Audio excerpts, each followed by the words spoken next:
Hi, boys and girls. This is Grandma Sheila.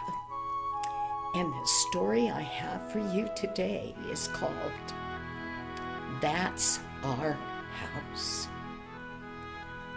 An unusual name. Our story comes from the country of New Zealand. Well, World War II had just ended. Now, what happens during a war? Bombs out of planes. They fall on houses and buildings. Well, there was a problem now in New Zealand. There were almost no houses left standing. There wasn't a place for all the people that had survived to live. Well, this was rather rough. Well, Susan's family, they couldn't find a house to live in. They ended up having to live in a tent. That would be hard. It would be very warm in the summertime and very cold in the wintertime. And they had no proper beds. They had almost no furniture. And they had no running water. Do you know what it means not to have running water? They wouldn't have a toilet. They wouldn't have a bathtub. They probably didn't have a sink. They probably didn't even have a bathroom. They probably had an outhouse outside. Well, it was very rough for this family.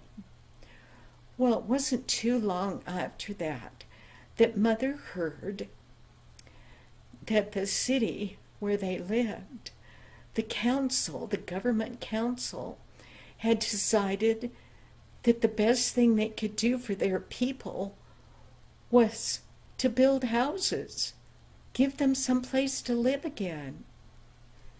Well, Mother was very excited, and she ran to the council. And she explained that they were living in a tent with their whole family, and it was very difficult. The lady said, "We know. We're really sorry, but we have a list, and the neediest people get the houses first. We're building as fast as we can. We'll let you know just as soon as there's a house available for you and your family. We're sorry." Well, after that, every few weeks, Mother would go back to the council to ask if there was a house for them yet. And the lady, every time she said, "I'm really sorry. We have your name on our list, but we have to take care of the most needy first." Mother thought, she didn't say this, but she thought that they were the most needy. But if you think about it, they probably gave houses to the people that had new babies because they couldn't stand the heat and the cold. There was probably lots of reasons. Maybe the people were sick. But Mother would just have to wait. Well, it wasn't too long after that not too far from where their tent was, the council started to build more houses. Mother would take her oldest daughter, Susan, and they would go walk through the streets where the houses were being built. Some of them were no more than a foundation. Some of them were no more than a hole in the ground. But others had the foundation, and the wood was starting to go up on the sides of them. It was so exciting that, of course, Mother immediately went to the council again, and they said, "We're sorry, not yet." Well, Mother and Susan continued their rounds through those houses and the lots that were going to be houses. It had been almost 2 years since Mother had gone to the council to ask about a house.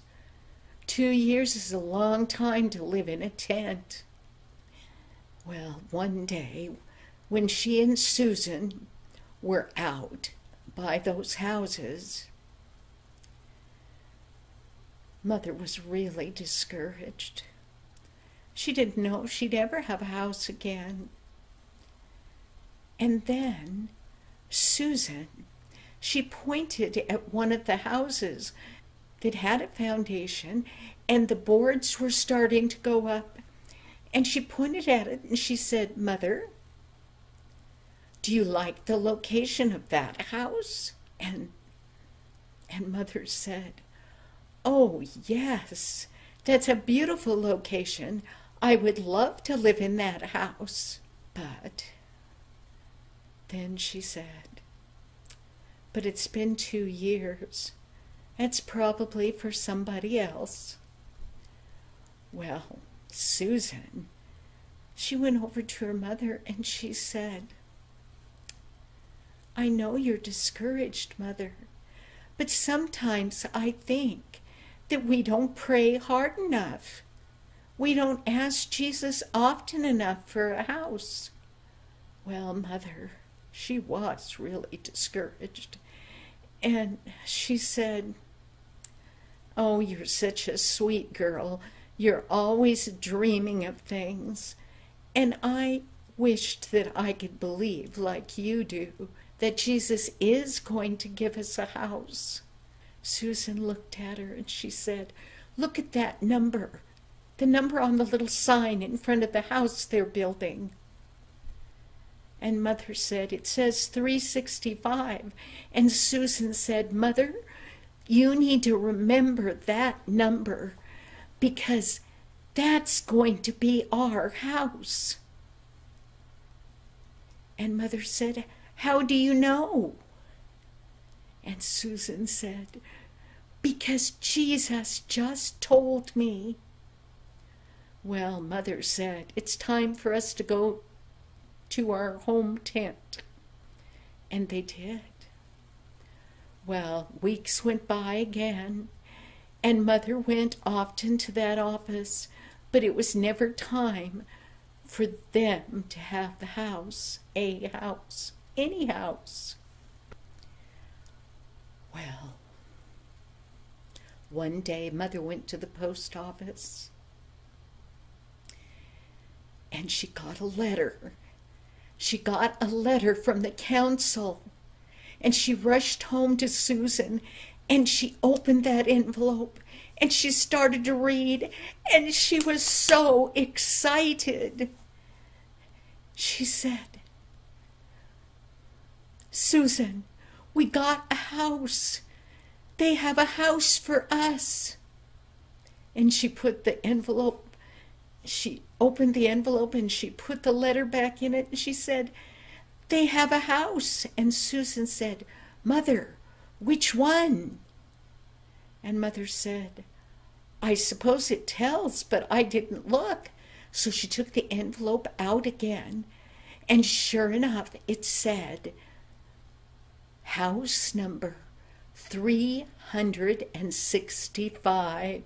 And Susan and Mother both remembered that number.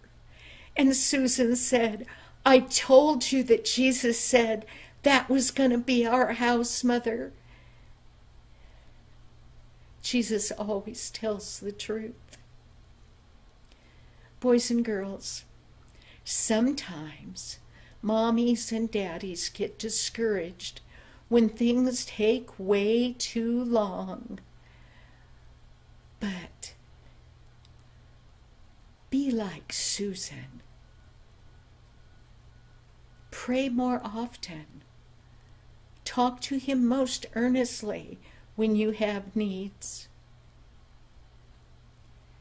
It's a shame that mommies and daddies get so discouraged that they kind of don't believe anymore. But Jesus always listens to every one of those prayers, and he always answers eventually in some way. It may have been that house number 365 was just exactly what would be right for Susan's family. But only Jesus would have known that. Thank you, boys and girls, and I'll see you next week. Bye-bye now.